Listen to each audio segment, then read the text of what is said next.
Bienvenue chez Les Incorruptibles. Les Incorruptibles, c'est beaucoup plus qu'un podcast. C'est un mouvement hebdomadaire qui a pour mission de faire briller les secrets du web. Ici, on va t'aider à secouer tes idées, briser les chaînes du conformisme et te lancer vers une définition du web totalement différente de tout ce que tu as déjà vu jusqu'à maintenant. Ici, on se contente pas de suivre les tendances, on les questionne. Que tu sois un créateur de contenu, un entrepreneur en ligne, un assoiffé du web ou que tu souhaites apprendre et t'inspirer, ce podcast est pour toi. On jette par-dessus bord les mythes de la réussite, on plonge dans les coins sombres du web pour comprendre les opportunités cachées et on démystifie les idées préconçues pour te montrer la réalité rafraîchissante de l'entrepreneuriat moderne. Alors installe-toi, branche tes écouteurs et participe avec nous à la transformation du web, un épisode à la fois. Bon show! Aujourd'hui, pour cette entrevue, on reçoit Tania Valquette, autrement appelée... La maudite nutritutrice. J'ai de la misère à dire. C'est un exercice de diction. Oui, c'est ça. J'ai bien de la misère à le dire. Oui. Je suis vraiment contente de l'avoir reçue. Je pense que vous allez adorer, comme tous les épisodes des Incorruptibles, mais je pense que vous allez vraiment adorer. On a un peu plus parlé de son parcours, son parcours, en fait, de vie, ce qu'elle fait en ce moment, un peu comment qu'elle crée du contenu, comment que c'est important pour elle être créatrice de contenu au niveau de la nutrition. Je sais pas, qu'est-ce que tu as plus aimé, toi, dans l'entrevue? Ben, j'ai aimé comprendre un peu la démarche qu'elle avait au niveau de démocratiser certains sujets, dire les vraies affaires. On a parlé aussi de sa décision courageuse de quitter son ordre professionnel qu'elle a annoncé récemment sur les réseaux sociaux. Donc, ouais, tu sais, quand les professionnels s'investissent d'une mission de faire changer des perceptions, je trouve ça toujours inspirant. Puis comme Tania, elle a une approche vraiment non conventionnelle de ce qu'on a l'habitude de voir d'une professionnelle de la santé. Je pense que c'était pertinent de voir à quel point on pouvait pousser nos limites en tant que créateur, de normaliser certaines choses aussi. Moi, j'ai adoré, ça m'a beaucoup parlé au niveau personnel. Fait que ouais, je pense que vous allez beaucoup aimer cette entrevue-là, voir aussi la créatrice derrière, voir un petit peu de behind, puis de voir aussi le livre qu'elle a écrit, les raisons derrière.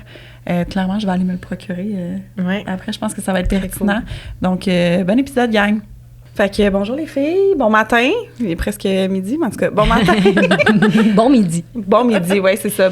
Bon, bientôt midi. Je suis contente de t'avoir, Tania. Ça fait un petit bout qu'on était censé te recevoir, mais ouais. La seule neige qu'on a eue intense de l'année a fait qu'on t'a pas eu pour cette journée-là. Mais fallait que ça tombe comme ça. Exactement. Là, il fait soleil, il fait beau, le ciel est bleu, c'est parfait.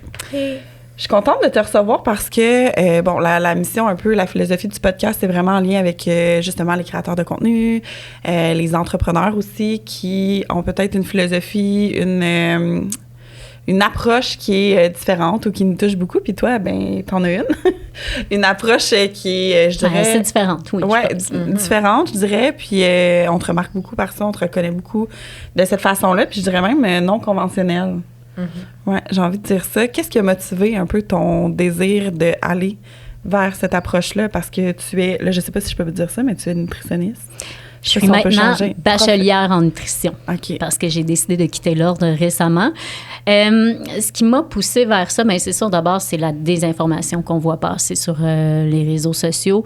Moi, je suis pas du genre à me taire, tu sais. Je suis du genre à prendre le taureau par les cornes puis dire, là, faut faire quelque chose. Je peux pas laisser aller ça. T'sais, des fois, il y a des gens que pour eux, la solution, ça va juste être laissez faire, puis les gens vont savoir que c'est pas vrai. Non, les gens ne savent pas que c'est pas vrai. Fait que je trouvais ça important de remettre les pendules à l'heure. Puis, pour ce qui est de mon côté non conventionnel, c'est que j'ai toujours été faite comme ça. Pour moi, l'injustice, ça me fâche. Fait que j'ai besoin de le dire haut et fort que non, ça devrait pas être comme ça. Fait que, tu sais, j'ai pas essayé de créer un personnage ou quoi que ce soit, c'est juste moi à 100%. Fait que je l'ai pas réfléchi, c'est juste venu comme ça. T'as ressorti ton côté justicier à travers tes contenus puis dans ton expertise, en fait. Là. Exactement. Puis, tu sais, je trouve aussi que l'image de la... Parce que, bon, j'ai été nutritionniste quand même pendant 16 ans de ma vie. Puis l'image de la nutritionniste, ça a toujours été... la fille qui est mince, qui est toujours bien habillée, qui mange bien, qui fait de l'exercice. Puis qui est un peu straight aussi, on va se le dire. Tu sais, quand on jase avec les gens, les gens s'imaginent une fille comme ça en tant que nutritionniste. Oui, c'est ça. Puis j'avais envie de changer cette image-là de la nutrition parce que c'est pas vrai que toutes les nutritionnistes sont comme ça. Il y a des nutritionnistes qui sont des personnes grosses, puis c'est bien correct, ça en prend. Puis c'est pas vrai qu'on s'entraîne. Oui, c'est ça, ça enlève aucune compétence. C'est pas vrai que tous les nutritionnistes s'entraînent 7 jours sur 7, puis qu'on est toujours bien habillés. Puis, tu sais, je trouve que ça prenait un peu de modernisation dans tout ça, là. Je trouve ça beau parce que tu viens de nommer le mot « grosse », puis ça a souvent un effet négatif. Moi, c'est quelque chose que des fois, je vais utiliser dans mon langage ou quoi que ce soit. Tu sais, j'ai pris, mettons, je pense, en 2020, comme... J'avais pris beaucoup de poids, puis je me considérais comme une femme grosse, puis je disais ça, puis les gens étaient comme « Oh mon Dieu! » Puis ça rend les gens mal à l'aise. Ça rend les gens vraiment mal à l'aise, puis j'étais comme « Mais pourtant, c'est ça, tu sais, c'est la réalité, il n'y a rien de mal à ça. » Quand on dit une personne grande, on n'est pas mal à l'aise, mais une personne grosse, on devient mal à l'aise, mais c'est parce que souvent, on a utilisé ce mot-là de façon péjorative, alors que ça devrait pas. Puis tu sais, même souvent, les gens vont associer d'être grosse à être laide aussi. Ça, c'est un autre problème, fait que je pense que c'est une autre raison pourquoi les gens se disent « c'est pas un beau mot, on devrait pas utiliser ce mot-là », alors que c'est plus insultant, je pense, quand on est une personne grosse, de se faire dire « Oh, rondelette, t'es potelée. » T'es enrobée. Enrobée. Non, je suis grosse, je suis une personne grosse. Oui, puis c'est de l'assumer, mais je veux dire, c'est un mot qui existe, puis c'est correct, il n'y a pas d'effet négatif. Puis tu as dit aussi que, c'est ça, il y a grande, il y a petite, on pourrait créer ces mêmes effets-là. Je sais pas pourquoi qu'on met des connotations négatives. Puis t'as dit, tu sais, on associe ça à laid, mais on associe ça aussi à pas en santé. Oui, tout à fait. Puis même limite à méchant. C'est une insulte. C'est une insulte, oui, parce qu'on a même grandi dans une société où, si on regarde dans les films, les méchants, souvent, là, c'est des personnes laides, c'est des personnes grosses. Leur physique. C'est ça? Ursula, dans La Petite Sirène. C'est le seul personnage qui est gros. Le cousin d'Harry Potter. Ah oui, c'est vrai. C'est toujours gourmand aussi. Une personne grosse, automatique, c'est une personne qui est gourmande. Ah, c'est vrai, hein? On réalise pas, mais ça, c'est probablement des croyances que... c'est des liens qui se sont faits inconsciemment dans notre tête depuis qu'on est tout petit. Est-ce que tu trouves que justement parce que là, je pense à quand j'étais petite, puis c'est sûr que, tu sais, des fois, j'écoute des émissions, puis je me dis, mon Dieu, ça passerait plus, tu sais, aujourd'hui, puis... Je pense juste à Occupation Double, là, tu sais, les premiers versus les derniers. Ça fait longtemps que j'ai pas écouté les premiers. Probablement que je serais traumatisée d'entendre. Mais moi, je suis le genre de fille qui les réécoute là, sur YouTube à chaque année. Il y a des clips sur TikTok qui sont disponibles, puis Karine et moi, on s'en envoie à l'occasion. Ah ouais? Puis quand même des belles pépites. Oui, on va t'envoyer ça. Mais moi, des fois, justement, quand je fais mon vélo puis tout, je sais plus quoi écouter pour vrai. Là, fait que je réécoute des affaires, des vieilles émissions, puis là, je suis là, ah, mon Dieu, mais...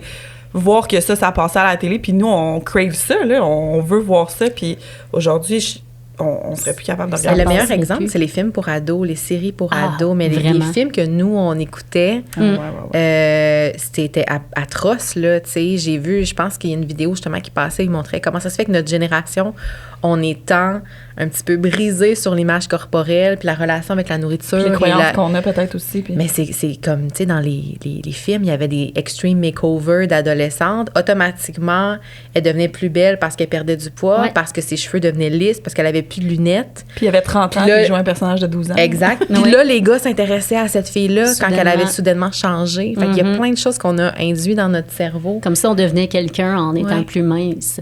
Puis moi, c'est Radio Enfer que j'ai réécouté récemment avec le personnage de Jean-Loup. Je me souviens très bien de Jean-Loup, mais dans le temps, je réalisais pas tout ce qu'on disait à son sujet. Puis dans l'émission que j'ai regardée l'autre fois, Jean-Loup travaillait dans un restaurant, mais il était pas capable de ne pas manger ce qui était pour servir. Fait que finalement, il pouvait pas travailler au resto parce qu'il mangeait tout. Ben oui, c'est sûr que quand tu es une personne grosse, tu manges tout le temps. J'étais vraiment traumatisée de ce que je voyais, puis de me dire, j'ai grandi avec ça. C'est quand même bon qu'aujourd'hui, je sois capable d'avoir un pas de recul et de dire, hey, mais c'est pas tout le monde, tu sais. Non, t'es quand même là-dedans, puis tu connais ça, mais c'est pas tout le monde. Fait que c'est là où ton travail d'éducation, je pense, qui est vraiment important. Oui, puis il y en a beaucoup de travail à faire encore parce que oui, on commence à gratter le bobo un petit peu, mais on est encore au début de tout ça parce qu'en étant sur les réseaux sociaux, justement, en étant non conventionnel, en présentant tout ça aux gens, ça fait en sorte que il y a des gens souvent qui sont pas contents de ce que je dis, puis j'ai beau avoir un diplôme en nutrition, d'avoir 16 ans d'expérience, je suis une conne. Ouais, c'est ça, tu vas déranger des croyances. J'ai pris mon diplôme dans une boîte de Cracker Jack, je suis stupide, je connais rien. Mais justement, parlant d'études, est-ce que, Mané, il y a un clash aussi que tu as vu entre ce que tu as appris à l'université, tu sais, dans le sens ton nouveau courant, ancien courant de nutritionniste, c'est parce que ça a beaucoup changé, le métier de nutritionniste, mais y a-tu eu un moment donné où tu te senti qu'il y a des choses que tu as appris dans le passé à l'université qu'aujourd'hui, tu dis, oh boy, OK, déjà là, les manuels étaient teintés de... Vraiment. De fausseté. Ben, vraiment, mais je dois dire que moi-même, quand j'étais à l'université, je me suis toujours sentie le mouton noir parce que on me disait des affaires, puis j'étais toujours la sceptique. Je me disais, il y a quelque chose qui marche pas.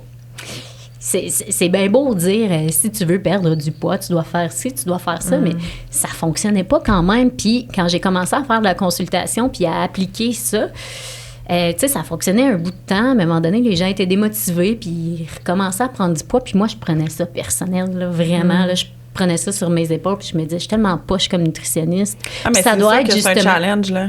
Oui. Puis ça doit être justement parce que j'étais le mouton noir depuis tout le temps à l'université. Ça doit être pour ça que je suis pas assez bonne, puis ça fonctionne pas avec moi. Puis moi-même, justement, tu sais, je suis le genre de personne qui va aller manger une poutine. Pendant mon bac, on était 2 filles dans le bac qui, supposons, qui parlaient d'athérosclérose en avant, de comment, de manger des gras saturés, ça faisait de l'athérosclérose, puis ça pouvait causer une crise cardiaque. Moi, je me disais, hey, on va-tu manger une bonne poutine chez Ashton à midi? Il me semble que ce serait bon. Tu sais, ils mettaient des images comme ça, puis nous autres, au lieu de faire « Oh mon Dieu, on devrait pas manger ça », au contraire, ça nous donnait le goût d'en manger. Mais tu sais, c'était pas la majorité du bac, on s'entend. Mais pareil, tu sais, dans les examens, on était dans les meilleurs, là. Pour vrai, ma moyenne à l'université a été excellente. On était toujours au-dessus du 90%. Fait que c'était pas... Ça diminuait pas nos compétences. Mais je me suis toujours sentie comme pas rapport dans la gang. Je me suis questionnée longtemps. Moi, j'ai vraiment un parcours très atypique parce que, dans le fond, tu sais, j'ai été faire mes sciences de nature. Je savais pas dans quoi je m'enlignerais dans la vie. Finalement, j'ai choisi le bac en nutrition. Pour être très honnête, là, c'est parce que mon chum de ce moment-là s'en allait à l'Université Laval à Québec. Puis, je regardais les baccalauréats qui se donnaient à Québec. En santé, ça, j'étais pas mal certaine. Je savais aussi que je voulais pas toucher aux patients parce que c'était pas ça. Puis je voulais pas travailler dans un hôpital. Ça, c'était clair dans ma tête. Là, je me suis dit, la nutrition, tu sais, je pourrais ouvrir mon cabinet par après. Mais c'est ça. Ce que je savais pas à ce moment-là, c'est que la majorité des nutritionnistes travaillent dans les hôpitaux. Oui, c'est ça, j'allais dire. Il me manquait ces petits bouts d'informations-là. Il y en a beaucoup, oui. Mais c'est bon, t'avais une autre vision. Ouais, c'est ça. Je voulais ouvrir mon cabinet. Fait que j'ai choisi vraiment en fonction de mon chum à ce moment-là. Fait que je suis allée faire mon bac. Puis tout le long de mon bac, j'étais pas certaine, mais je suis le genre de personne que quand je m'investis dans quelque chose, j'y vais jusqu'à la fin. Fait que j'ai fini mon bac. J'ai pleuré tous les jours en faisant mes stages. Je me demandais ce que je faisais là. En hôpitaux, j'imagine, les stages? Oui, ouais, majoritairement dans les hôpitaux. J'étais découragée. Mais quand je suis revenue dans mon coin, j'ai fait un ASP en lancement d'entreprise pour ouvrir mon cabinet de consultation. J'ai fait des consultations pendant un bon bout de temps, mais je ne pouvais pas vivre de ça. Moi, je m'attendais à pouvoir vivre de mes consultations, pas en tout. C'était ultra difficile. Fait que j'ai toujours dû faire autre chose qui était de la suppléance dans une école secondaire. Puis même, j'en fais encore aujourd'hui, pour vous dire. Là, j'ai jamais arrêté de faire de la suppléance. Mais c'est ça. Là, je me disais, est-ce que je continue d'être nutritionniste? J'avais essayé de rentrer C'était le C3S dans ce temps-là. Maintenant, c'est devenu des 6. J'étais dans le domaine du diabète, ça. De la consultation au niveau diabète, j'aimais ça quand même. Mais c'est quand on m'a demandé, là, au premier été, de faire des remplacements un peu partout, y compris à l'hôpital, y compris à domicile aussi avec des personnes âgées. Je me disais, pour moi, de la nutrition, là, moi, je suis allée en nutrition pour faire de la prévention et non pas du curatif. Et là, ce qu'on me demandait de faire, c'était du curatif. Fait que j'ai décroché. Là, je me disais, je me vois pas faire ça dans la vie. Fait que c'est ça. Là, à la place, j'ai fait de la consultation, mais toujours en me questionnant sur ce que je peux faire, en continuant la suppléance. J'ai jamais fait juste un métier à la fois, ce qui fait en sorte aussi que c'est lourd à un moment donné de... sais, même si c'était pas des semaines de 60 heures, là, on s'entend, mais il risque que ton cerveau n'est jamais à la même place. Tu vas être bonne en suppléance, tu vas être bonne en nutrition. Puis à un moment donné, j'ai dit, je vais aller voir un orienteur pour savoir où m'enligner dans la vie. Fait que j'ai fait des petits tests, j'ai parlé de mon parcours un peu, puis avec les résultats, il a regardé ça, il a dit, Tania, il y a comme des choses que tu m'as pas dites clairement parce que ton côté artistique ressort tellement fort.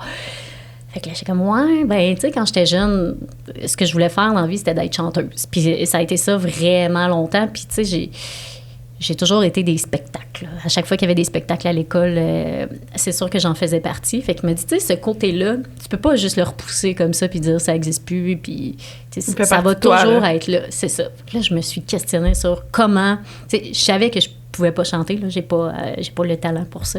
Fait qu'il fallait que je trouve une autre solution. Puis, je suis tombée sur une publicité de l'école ProMédia, l'école de radio-télévision à Montréal. Sur un coup de tête, j'envoie ma candidature pour passer une entrevue. J'ai réussi à la passer, puis je me suis inscrite, puis j'ai fait le cours. En revenant dans ma région, parce que ma région est super importante pour moi, j'habite dans les Hautes-Laurentides, puis j'habite près de chez mes parents, puis moi, je suis proche de mes parents, je suis proche de ma terre aussi, j'ai grandi sur une terre. Fait que pour moi, c'était important de retourner dans ma région. Puis, à ce moment-là, ben, ils cherchaient une animatrice à la radio régionale, la radio CFLO. Et que j'ai décidé de me lancer à 100% dans la radio. J'ai délaissé la nutrition pendant presque 3 ans. Ah, quand même, oui. Oui, puis même que quand est arrivé le temps de faire une mise à jour, là, parce que, bon, c'est aux 3 ans qu'il faut avoir accumulé tant d'UFC là, avec mon ordre professionnel. Là, j'étais en retard. Là, j'ai vraiment donné une go pour faire tous les UFC dont j'avais besoin. Fait que là, c'est là que je me suis remise à la nutrition. Mais tu sais, ça faisait vraiment un bon 3 ans que j'y touchais pratiquement plus. Puis que j'avais arrêté même les consultations entre-temps. Là. Je voulais plus en faire. J'aimais pas assez ça. Parce que je trouvais encore qu'on était beaucoup dans pas tant le curatif, mais on était dans la perte de poids. C'était tout le temps, les gens venaient me voir au privé, les gens viennent te voir pour perdre du poids. Puis moi, je me disais, ça fonctionne un bout de temps, mais tu sais, je me croyais pas moi-même dans ce que je disais. Non, mais c'est vrai gens. que les types d'accompagnement, puis j'en parlais dans un autre podcast, mais souvent, quand tu prends un peu tes forces, tes faiblesses que tu as dans la vie, puis tu sais, tu as une force au niveau de l'éducation, au niveau de communication.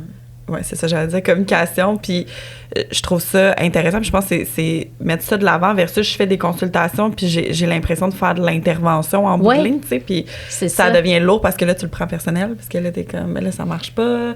Puis il y a des croyances en arrière de ça, là. Les personnes, il y a des croyances, il y a des...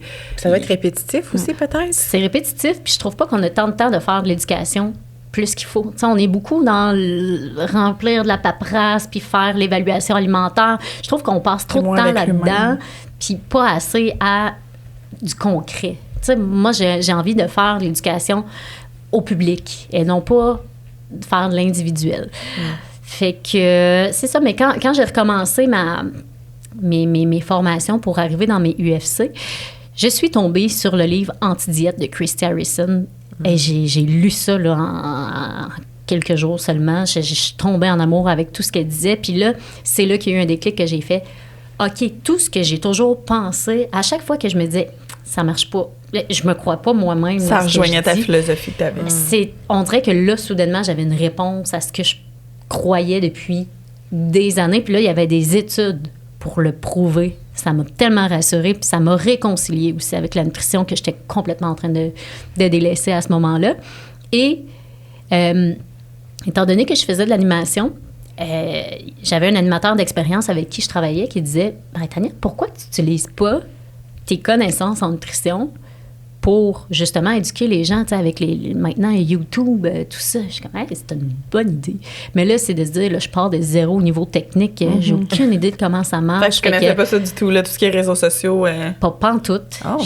Je me suis mise à ça, puis tu sais, mes premières vidéos, c'était un peu n'importe quoi. Puis tu sais, encore aujourd'hui, là, c'est dur pour moi de... tu sais, il faut que ça soit le moins d'effort possible. Là, le moins de montage. Le moins de montage. J'ai quand même une base, mais il reste que, tu sais... Tu l'as appris sur le tas. Oui, c'est ça, exactement. Puis là, je je suis tombée sur quelque chose. Je suis comme, OK, c'est ça que je veux faire dans la vie. Je veux faire de la nutrition, mais à ma manière, pas à la manière qu'on m'a montré à l'université, puis en mettant ma petite blouse blanche, puis tu sais, en faisant comme si...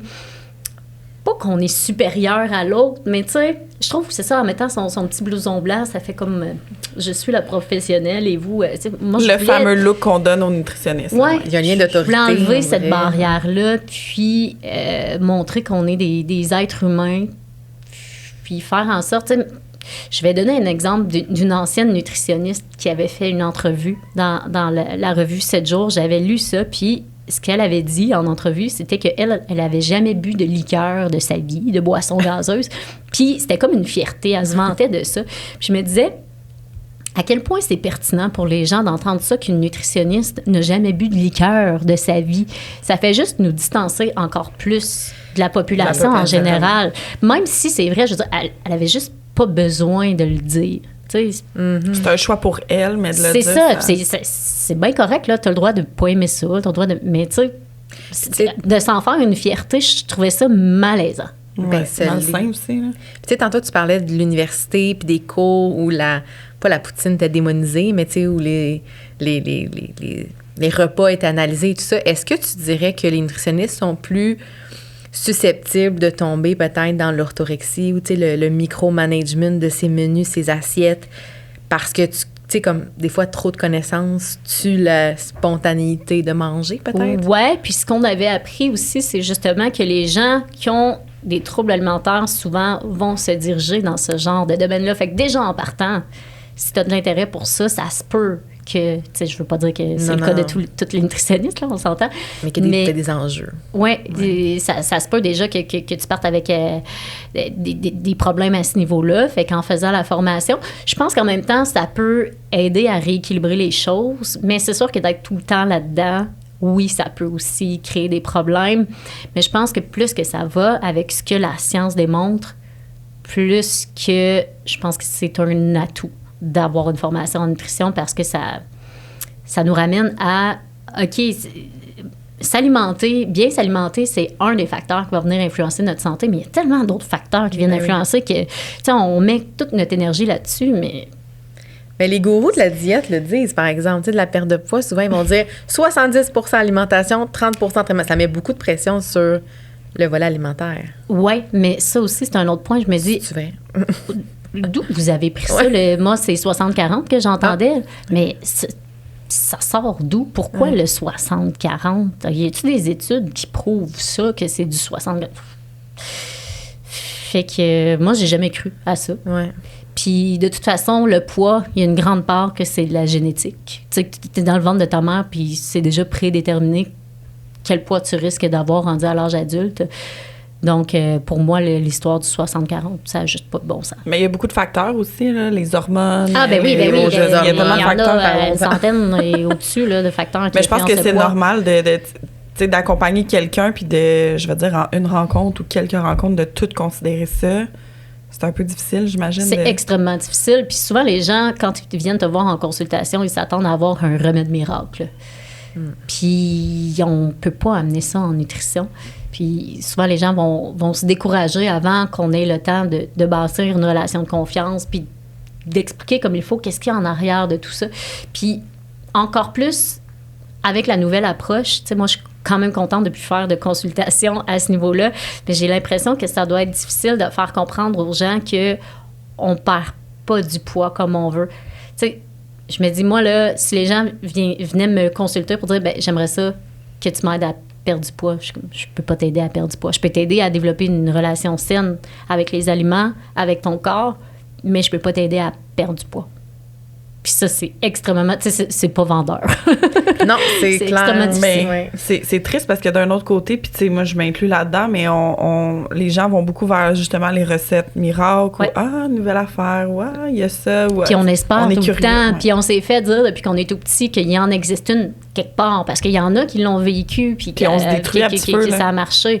Mais c'est pas... Tu sais, souvent, là, ça va marcher pendant 1 an, maximum 2 ans, puis là, les gens vont recommencer à prendre du poids. Fait que... Mais moi, à un moment donné, on m'a dit une information, puis je sais pas si c'est vrai ou si tu connais la véracité de ça, mais on m'avait expliqué que la plupart des diètes qu'on propose, que ce soit keto, jeûne intermittent, c'est quoi, le Montignac, là, c'est quoi les autres, j'y connais pas. Ça, c'est vieux. C'est très vieux, Montignac, ouais, Atkins et tout ça, qu'ils ont testé ça, en fait, sur des hommes seulement, parce que la femme ayant un métabolisme qui est différent, tu sais, sur un cycle hormonal de 28 jours, bien souvent, ça faussait les données ou au niveau de la perte de poids, au niveau, tu sais, des pesées, justement, là, tu sais, qu'on ait une donnée sur la perte de poids. Puis à partir du moment où j'ai compris que, tu sais, finalement, la diète, par exemple, cétogène, au départ, quand on a dit « Hey, c'est bon pour la perte de poids », mais c'était testé sur des hommes. Je sais pas au niveau de la diète keto spécifiquement, tu sais, les recherches qui sont faites, mais je peux te dire que l'IMC, ça a été basé sur des hommes blancs, jeunes. Fait que, tu sais, c'est sûr que si en partant, dans ton bassin de population, c'est ça. Si c'est une femme noire, on est complètement ailleurs. Ouais. Une femme noire de 60 ans, c'est pas comme un homme blanc de 20 ans, là. Puis c'est normal. Bien, en fait, la plupart des pathologies, même dans le monde médical, c'est testé sur des personnes blanches, ce qui fait que des fois, même dans les diagnostics, il y a des erreurs parce que les autres ethnies vont avoir des symptômes qui vont être différents ou même des... C'est tout à fait possible. Je serais pas surprise que ce soit... C'est un autre sujet, là, mais... Non, mais c'est quand même intéressant, puis on pourrait tellement aller dans d'autres volets, tu sais, parce que là, je trouve ça beau, parce qu'il y a de plus en plus, je pense, de gens en santé qui vont prôner un peu le message que t'as.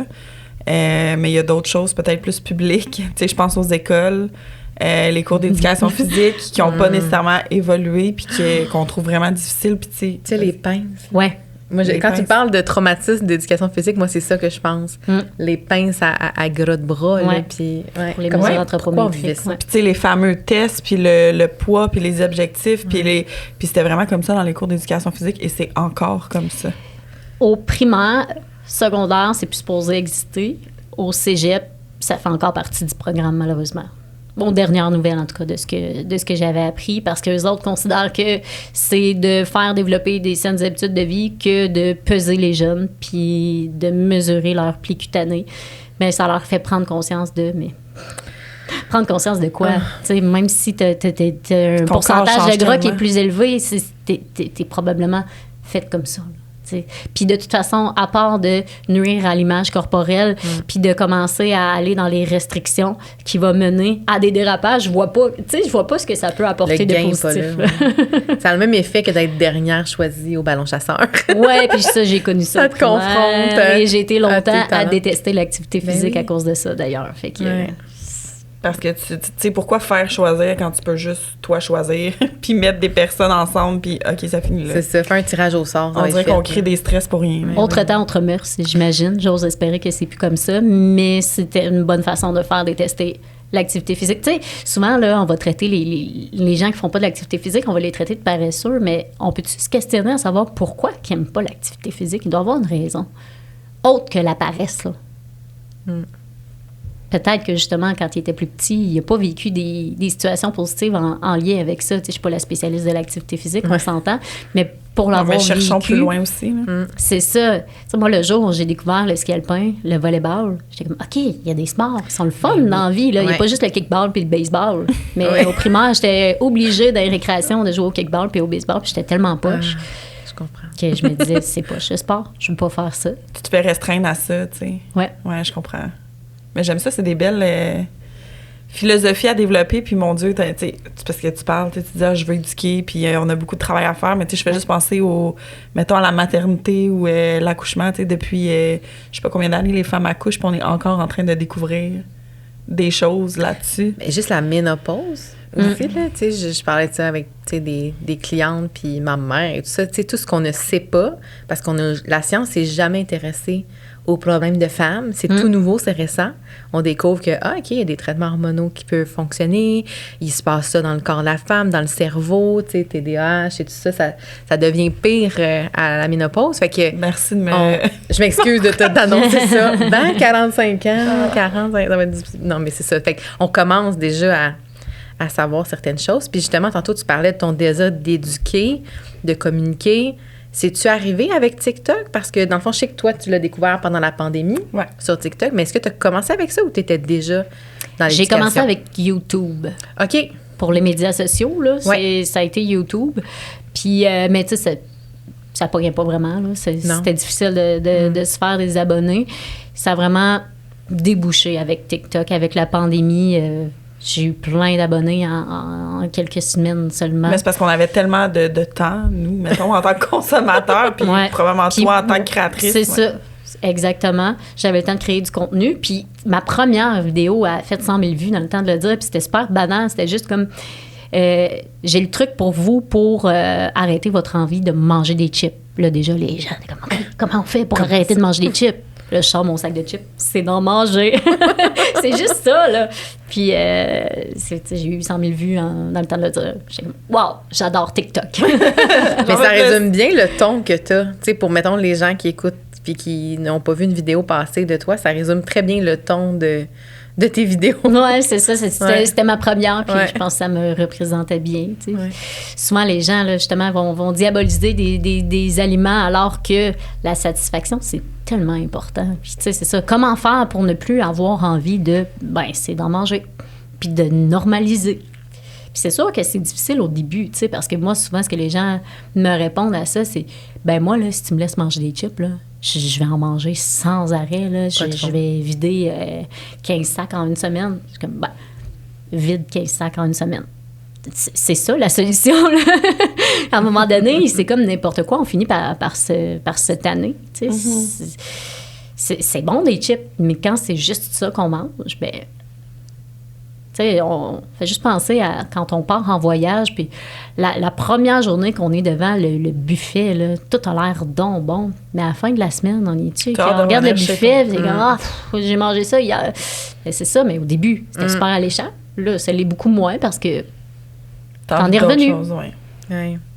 Mais c'est une belle comparaison. C'est un long processus, puis c'est difficile à comprendre pour le commun des mortels. Surtout que depuis toujours, on s'est fait convaincre de ne pas avoir confiance à notre corps, que notre corps n'est pas digne de confiance parce que jamais il va s'arrêter si nous, on ne l'arrête pas. Alors que il s'arrête pas parce que nous, on essaie trop de le contrôler. Tellement.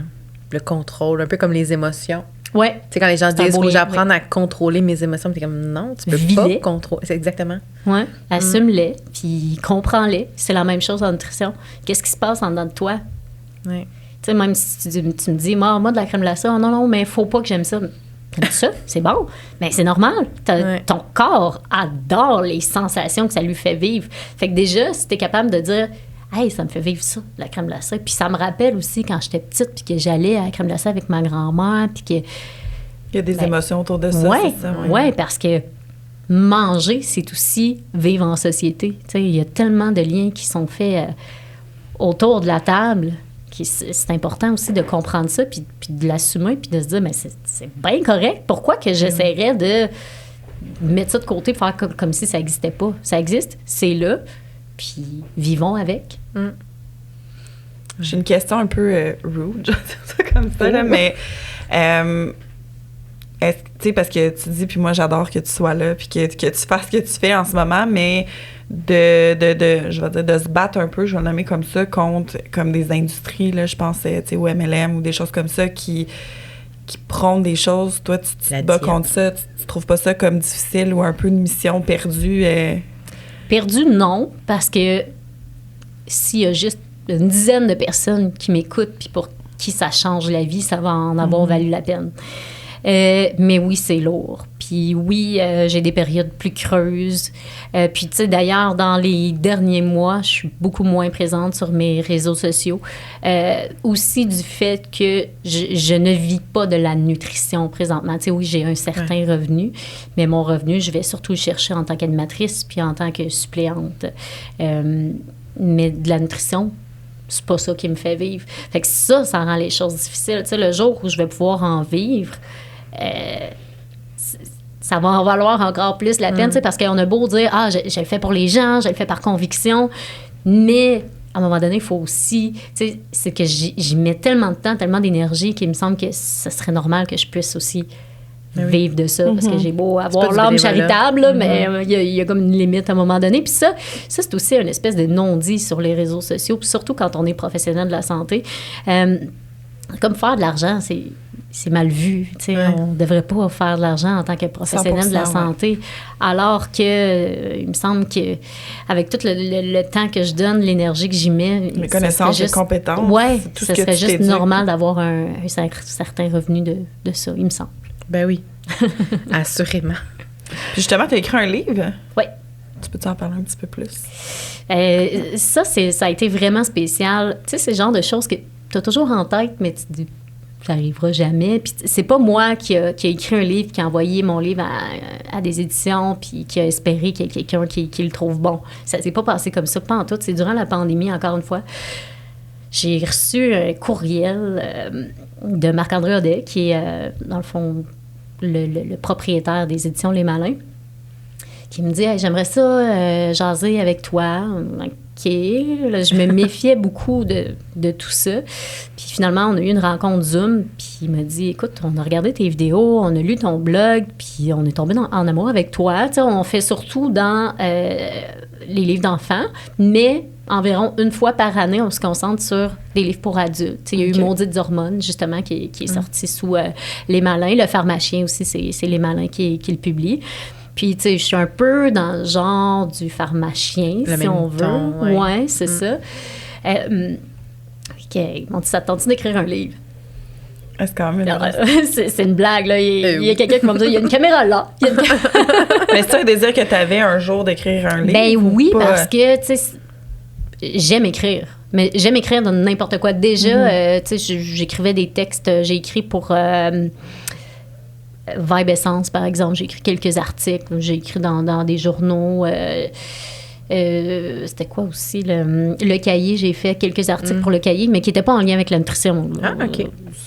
C'était juste écrire. Là, juste écrire, c'est ça. Puis j'ai mon blog moi-même. Fait que c'est ça. Là. J'étais comme, wow, c'est vraiment hot. Puis ça a pris du temps, par contre, avant que ça démarre. Puis j'avais jamais fait ça de ma vie. Fait que tu te dis, comment on écrit ça, un livre? Fait que là, les Malins m'ont vraiment beaucoup aidé à me structurer, à dire, OK, là, je veux parler. Puis ils m'ont laissé beaucoup de liberté. Ça, j'ai trouvé ça fantastique parce que je me disais, j'avais en tête que des éditions, ça dit un peu qu'est-ce que tu dois écrire, puis pas en tout. Ils m'ont laissé libre de choisir, justement, quand ils m'ont dit, envoie-moi comme les thèmes, en gros, de ce dont tu veux parler, puis on va essayer de s'organiser avec ça. Puis, fait que j'ai envoyé comme ma table des matières, si on veut, pour commencer. Puis après ça, j'ai envoyé ma première partie... Puis, tu sais, c'est sûr qu'il y a des fois des tournures de phrases. Mais ça, j'ai mal compris aussi. Tu sais, des fois, quand tu es nutritionniste, tu penses que les gens vont avoir compris ce que tu voulais dire. Ouais, il faut comme, j'imagine, tu mettes un petit peu plus en contexte. Oui, c'est ça. Jargon, fait que, ton jargon à toi. Marie-Pascale, des fois, me renvoyait des messages en disant ça, j'ai rien compris de ce que tu voulais dire par là. Fait qu'il faudrait le dire autrement. Mais, tu sais, sinon vraiment, le contenu, on m'a laissé la liberté de choisir ce qu'il y avait là-dedans. Fait que ça m'a pris pratiquement 1 an. L'écrire, puis après ça, ça a été la révision, puis tout ça. Puis pour moi, c'était super important d'avoir un visuel qui représentait bien aussi la maudite nutritrice, le fameux mouton noir. Puis tu sais, je suis beaucoup dans les mimes. Je voulais que ce soit imagé. Je voulais pas que ce soit, tu sais, justement, on voit la nutritionniste comme l'universitaire qui est juste des longs paragraphes plates, puis qu'on comprend rien. Puis je voulais que ça soit accessible. Je voulais que ça soit le fun visuellement, un peu flyé.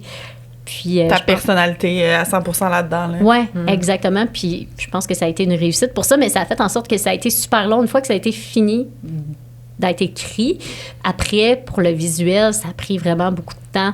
Mais l'illustratrice a fait de la magie, là, quand j'ai vu la maquette qu'elle m'a envoyée. Après plusieurs essais, j'ai trouvé ça vraiment beau. J'ai eu le goût de pleurer. C'est ça, mon Dieu, c'est un bébé que tu ponds. Oui, vraiment. Que tu ponds en livre. Puis, tu sais, de voir aussi que ça me représentait bien. Puis quand on a eu l'idée de mettre la couverture noire, j'étais comme, j'adore. Un livre noir, ça arrive jamais. Mais toi, ton désir avec ce livre-là, c'était de dénoncer la culture de diète, comment quoi ça peut nuire. En fait, ça nuit. On va Puis est-ce que ça a été bien reçu, ce message-là? Parce que c'est un peu Tu sais, on dit contre-courant, mais de moins en moins. Mais en même temps, il y a vraiment, comme on l'a dit tantôt, des croyances qui sont hyper bien ancrées dans la société.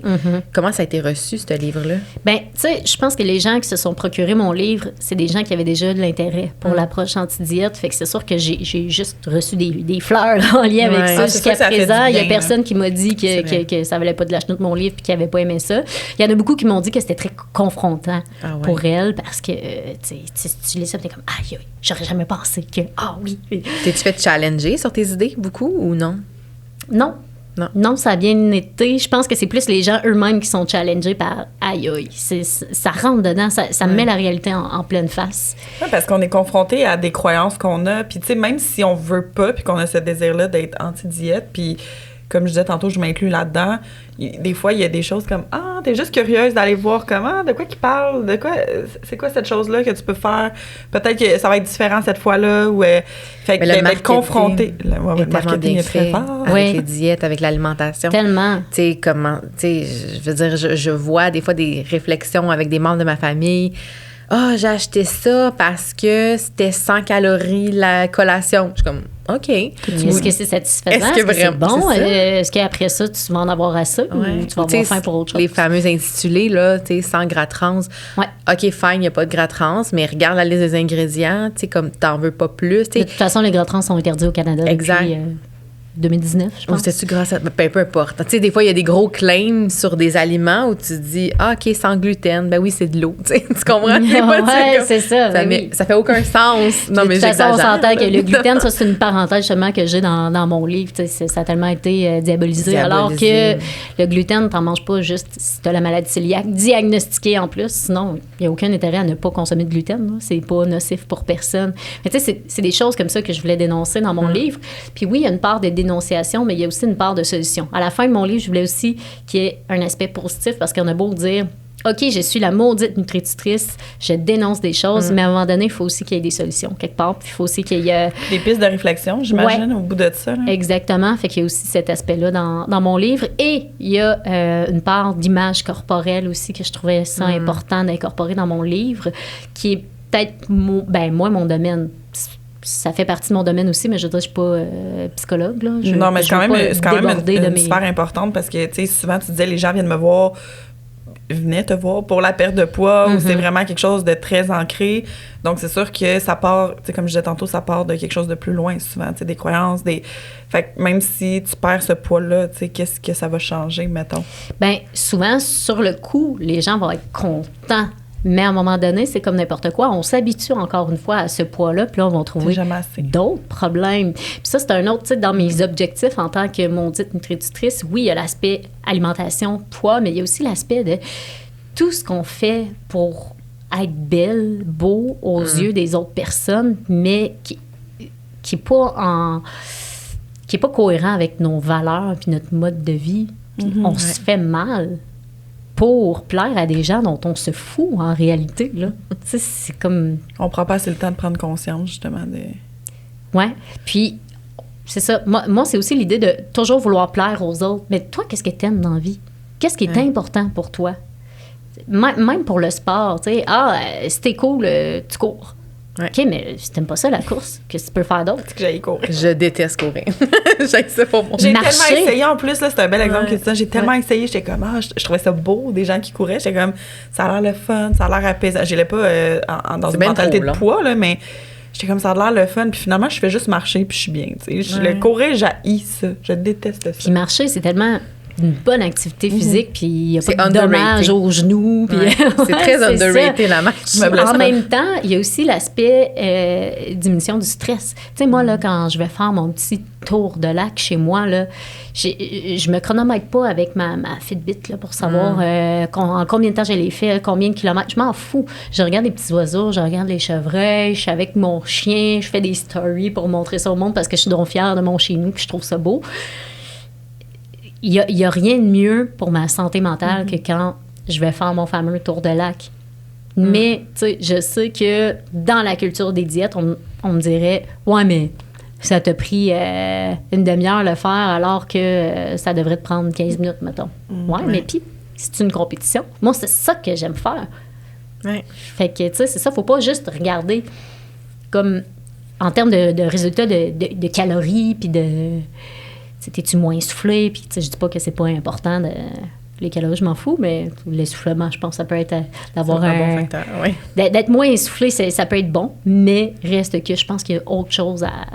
Il faut aimer ça, parce que sinon, tu n'iras pas marcher, tu n'iras pas courir. C'est comme les gens qui s'abonnent au gym au mois de janvier en étant convaincus qu'ils vont y aller toute l'année, puis finalement, ils font 3 mois, ils sont plus capables. Puis encore là, 3 mois. 3 mois, t'es généreuse, là. Ouais, c'est plus 2 semaines. C'est ça. Parce que ça ne fit pas dans leur horaire, parce qu'ils n'aiment pas ça. Puis, ça, c'est... Moi, j'ai cru souvent là, que j'aimais le gym, puis finalement, pas en tout. J'ai été de celles qui avaient... J'ai même c'est correct d'essayer aussi, mais c'est qu'il existe plein d'autres choses. Exact. Mais si tu savais à quel point les gyms pourraient... Je serais curieuse d'avoir des statistiques là, de gens qui se présentent pas au gym, qui pas là, qui sont jamais allés. Ils font leur argent avec ça, je suis pas mal sûre. C'est sûr. Puis tu as nommé quelque chose d'important, là, puis je le dis souvent, là, mais la réussite, c'est pas juste... dans la vie, je suis dans un mode je suis gestionnaire, fait que c'est sûr que les objectifs, c'est important, mais c'est pas juste les objectifs puis les chiffres, puis il y a la satisfaction personnelle puis le bien-être aussi là-dedans qui en fait partie. C'est pas seulement quantitatif, ça peut être qualitatif aussi. Oui. Vraiment. Très bien résumé. Puis j'ai vraiment le goût juste que tu parles un peu de ta décision de sortir de l'ordre professionnel, parce qu'on en a jasé un petit peu hors micro, mais tu sais, il y a beaucoup de facteurs qui t'ont mené à prendre cette décision-là qui a dû être quand même un peu douloureuse, parce que vous travaillez fort pour avoir ce titre-là, puis après ça, de décider de plus le porter, ça... Comment ça s'est fait, en fait? Je vais devenir émotive, mon Dieu. On dirait que c'est la première fois que je réalise que je ne suis plus nutritionniste. Je suis bachelière en nutrition après toutes ces années à persévérer, puis me dire non, je vais continuer d'être nutritionniste. C'était un choix difficile, mais en étant sur les réseaux sociaux, ça fait en sorte qu'on a beaucoup de pression. Puis là, récemment, il y a un guide qui, paraît-il, existe depuis quelques années déjà, qui a été mis à jour, puis notre ordre nous a comme mis ça sous le nez, parce qu'on commence à être quand même quelques nutritionnistes qui sont en communication sur les réseaux sociaux. Puis ils nous ont juste rappelé que ça existait, puis que, tu sais, on avait des... Tu sais, on a beau... Oui, on a 2 actes réservés en tant que nutritionniste, puis quand on fait des communications, ça n'a rien à voir avec ça. C'est quand on travaille dans les hôpitaux ou qu'on fait de la consultation que ces actes-là sont faits. Mais tu sais, en faisant de l'éducation sur les réseaux sociaux, j'empiète pas sur les actes réservés aux nutritionnistes, jamais. Fait que ça, c'est une des raisons pourquoi que je pouvais me permettre de quitter l'ordre. Mais c'est ça, avec ce guide-là, j'ai réalisé qu'il y a des choses que je faisais que j'avais pas le droit de faire. Par exemple, de partager le témoignage d'une abonnée, même si j'enlève, tu sais, j'ai jamais publié des noms, des images, tu sais, c'était juste... Des fois, il y a des choses que je me disais, hey, ça serait bien de partager ça aux gens, parce que c'est tellement une situation qui pourrait faire évoluer d'autres personnes. C'est interdit par tous les ordres professionnels. C'est terrible, On n'a pas le droit de... Puis, tu sais, ça, c'est pas la fin du monde, on s'entend, mais tu sais, c'est des petites choses comme ça qui a fait comme... Mais il me semble que ça pourrait être tellement positif pour bien. Déjà, si, évidemment, j'ai l'accord de la personne, je ne ferais jamais ça. Mais il y a aussi le fait que, tu sais, par exemple, moi, j'utilise beaucoup le sarcasme dans mes vidéos. En fait, toute mon personnage, si on veut, est basé là-dessus, le sarcasme, même si j'ai dit personnage. Puis Tania est sarcastique. Oui, c'est ton brand. C'est ça, exactement. Je suis comme ça dans la vie. Mais, mon ordre m'oblige à dire à chaque fois que j'utilise de l'humour et que c'est sarcastique, puis l'humour, genre, de l'utiliser avec parcimonie. Pas trop, c'est ça. Puis alors que, c'est que ça tout le temps. Puis je trouve que c'est une bonne façon d'aller chercher les gens. Parce que, tu sais, d'être toujours... by the book, puis plate, puis je sais pas. Il me semble que si tu veux mettre de la vie un peu dans... tu ressens ta personnalité, puis ça fait partie... C'est plus mémorable aussi comme contenu. Oui, c'est ça. Les contenus qui font réagir, c'est souvent eux qui me faisaient peur, justement, qu'il y ait quelqu'un qui fasse une plainte à un moment donné. J'ai déjà reçu une plainte, je vais le dire ouvertement. Il y a quelqu'un qui avait envoyé une plainte en lien avec 2 de mes vidéos. J'avais reçu un appel de mon ordre. J'ai dû retirer les vidéos non pas parce que mon ordre ne comprenait pas le sens de ma vidéo, il comprenait très bien mon sarcasme et tout ça, mais en fonction de la plainte de la personne, si la personne apportait ça devant la cour, il aurait probablement gagné parce que c'était pas dit explicitement. Même si on le comprenait très bien, là, un enfant de 5 ans aurait compris. Mais faut que ça c'est soit juste écrit que selon noir sur blanc. la loi de l'ordre, en fait, la C'est norme de l'ordre, il faut que ce soit nommé. Très clair. Puis, à un moment donné, je trouvais que ça n'a pas... Bon, j'ai supprimé mes vidéos. C'est pas la fin du monde, même si j'étais un petit peu insultée en dedans, parce que je me dis, OK, n'importe qui peut faire une plainte n'importe comment, puis il va falloir que je supprime mes vidéos... à chaque fois. À chaque fois qu'il y a quelqu'un qui est pas content. Mais il y a eu d'autres choses qui se sont ajoutées. T'sais, on s'est fait dire que là, les commentaires, il fallait répondre à chacun des commentaires. Puis si ça allait à l'encontre de la science, il fallait spécifier avec nos sources. C'est parce que une vidéo virale sur TikTok, là, ça peut faire des 100 000 vues et plus. Oui, puis ça n'arrête plus. Là, puis c'est pendant des mois que tu vas répondre. Là. C'est ça. Fait que c'est impossible de répondre à tout le monde. Pour faire ça. En plus, c'est ça. Là, je me disais, c'est impossible. Fait que la réponse a été, si tu peux pas répondre à tes commentaires, c'est d'enlever les commentaires. Mais là, moi, mes abonnés, je les fait taire à ce moment-là. Tu sais, ceux qui m'aiment et qui ont envie de me poser des questions peuvent pas aller m'écrire. En tout cas, ils peuvent aller m'écrire en privé, mais pas dans les commentaires. Puis, qu'est-ce que je voulais dire aussi en lien avec ça? C'est que si tes commentaires sont désactivés, ça fait moins d'interaction moins de vues. avec les vidéos, donc moins de vues. Fait que je pense que ça fait sur toute la ligne. Oui, c'est ça. Puis ça soulève plus de questions aussi. Là. Moi, pour vrai, quand quelqu'un bloque les commentaires, je suis comme... Il y a une raison. C'est ça, c'est louche. Exactement. Fait que tu sais, il y a plein de choses comme ça qui m'ont fait dire, est-ce que je veux toute cette pression-là? Il y a aussi le fait que je peux pas partager des choses personnelles. Moi, je suis toujours là à filmer mon chien puis à me filmer en coton ouaté chez nous. Parce que, justement, je trouve ça important d'avoir l'image d'une fille normale, qui est pas toujours maquillée, qui est pas toujours bien mise. Puis quand tu veux construire une communauté, les gens veulent avoir accès à toi, comment tu es au quotidien. À des parties de ta vie personnelle, pas obligé de tout partager non plus. Là. On s'entend, il y a des choses que tu as envie de partager. Là, ouais, exactement.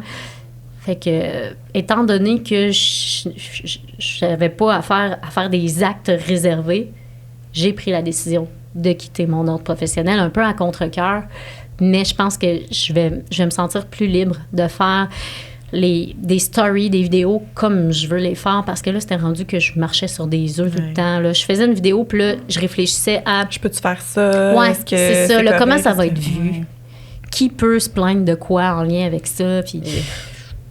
C'est stressant quand même. Oui, c'était un grand stress. Puis, tu sais, ce que j'ai entendu parler de collègues aussi qui vivaient certaines affaires. Je veux pas, les nutritionnistes en communication, on se jase entre nous, on s'est créé un réseau. Puis, tu entends des choses, c'est comme, OK, non, je veux pas aller là. Ça me tente pas que... Ça vaut pas la peine. Puis, tu sais, je pense que ma crédibilité, je l'ai construite à travers ces années-là. Ça ne m'enlèvera pas mes compétences du jour au lendemain. Ça ne m'enlèvera pas mon bac.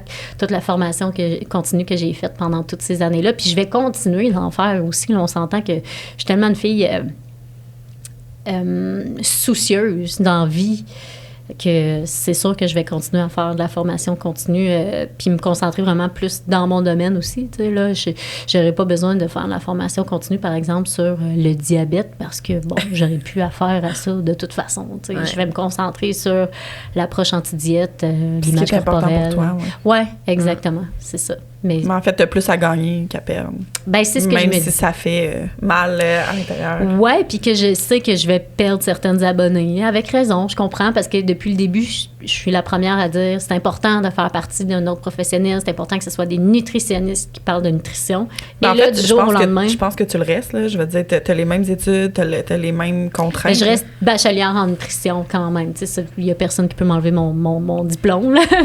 Mes 3 années. Mais ça va être tout le temps de l'expliquer. J'imagine que tu as ton bac, mais tu n'as pas l'ordre, mais tu as les mêmes compétences, les mêmes connaissances. Ben, en fait, je veux pas avoir à me justifier tout le temps. T'sais, j'ai écrit un texte parce que je voulais pas cacher ça aux gens, mais je voulais aussi l'expliquer une fois puis que ce soit comme réglé. Okay. Si vous voulez savoir le comment dit pourquoi, j'ai un texte, allez lire ça.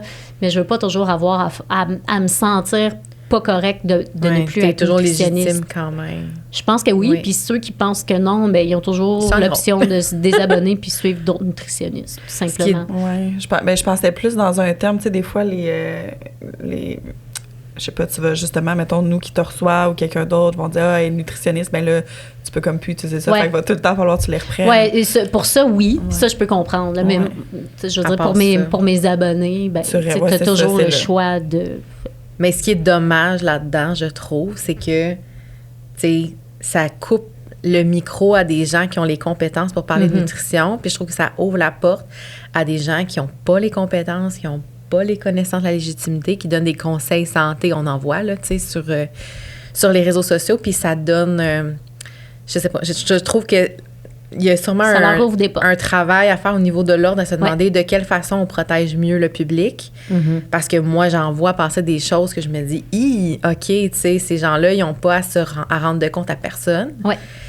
Mais alors que des nutritionnistes, eux, ont le devoir de rendre plein de comptes. Puis c'est correct, mais je me suis battue pour vrai là, pendant 16 ans pour ma profession qui est tellement pas reconnue.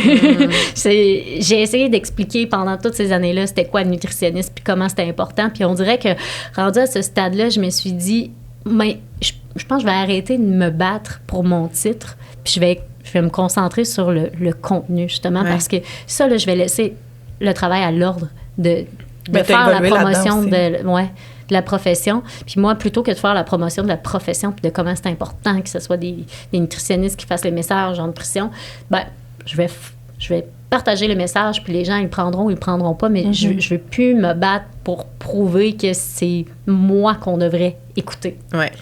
Puis oui, je comprends que ça prend un certain encadrement. Je ne suis pas contre les ordres professionnels. Puis là, je tiens à le préciser. Puis dans mon texte, je l'ai vraiment dit que, que c'est pas que je jette les ordres aux poubelles puis que je me dis, le nutritionniste, de toute façon, ça vaut pas de la chenoute. Là. Au contraire, je crois en l'importance. Ouais. Je crois en l'importance des nutritionnistes.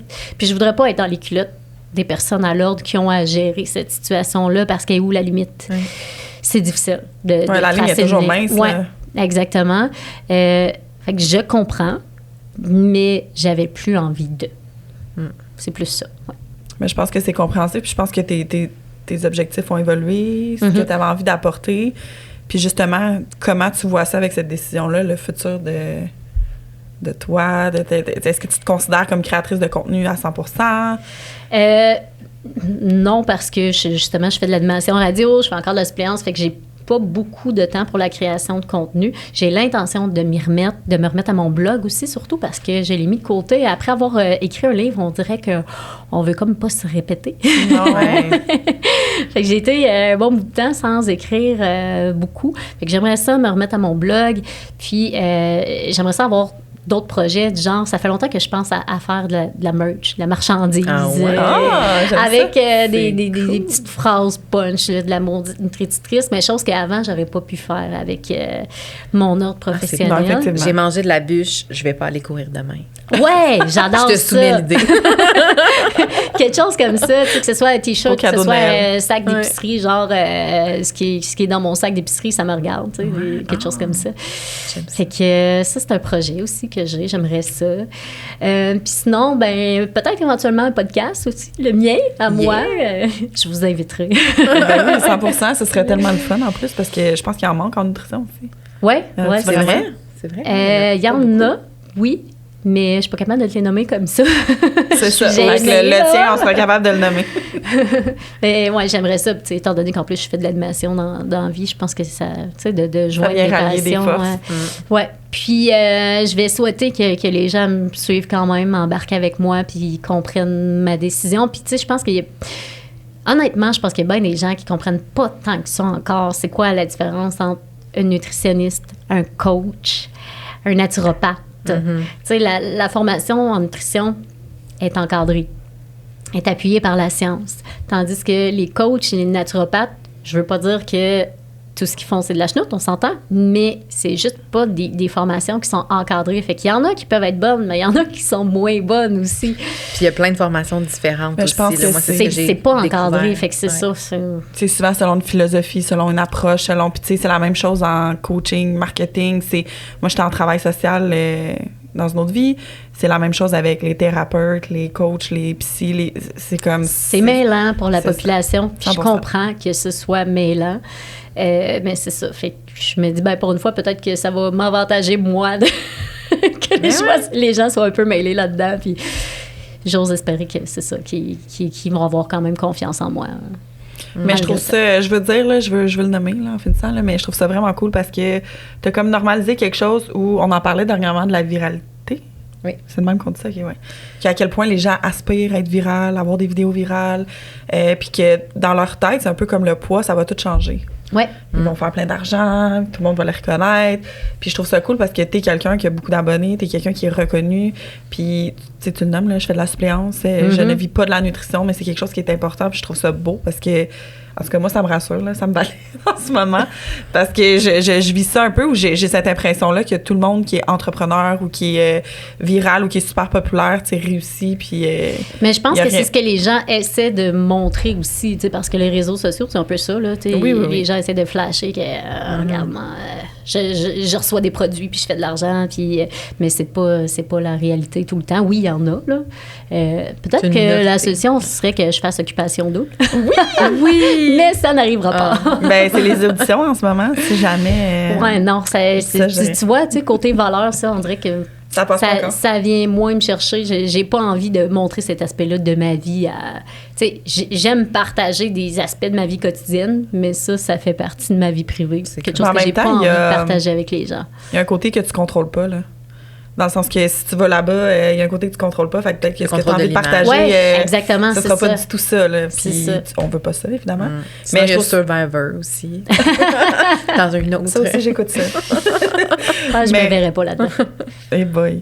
Mais non, mais je trouve ça cool parce qu'on parlait tantôt de satisfaction, d'objectifs, de travail, de professionnel, mais tu prouves vraiment qu'il faut combiner les deux puis d'avoir une satisfaction au niveau du bien-être, puis au niveau qualité. Puis, tu sais, il n'y a rien de magique. Souvent, c'est ça, les gens s'imaginent que d'avoir plein de vues, c'est donc bien cool. Mais pour avoir plein de vues, il faut que tu travailles fort. Il faut que tu en fasses des vidéos, puis il faut que tu répondes à tes abonnés aussi. Là. Moi, n'importe quelle journée, que ce soit samedi, dimanche, tu sais, je passe beaucoup de temps à jaser avec mes abonnés, à leur répondre. Là, ces temps-ci, il y a juste sur Facebook, j'ai des problèmes là, à regarder mes messages sur Facebook, mais sur Instagram, je réponds à tout le monde tout le temps parce que ça se passe bien. J'ai pas de bug à ce niveau-là.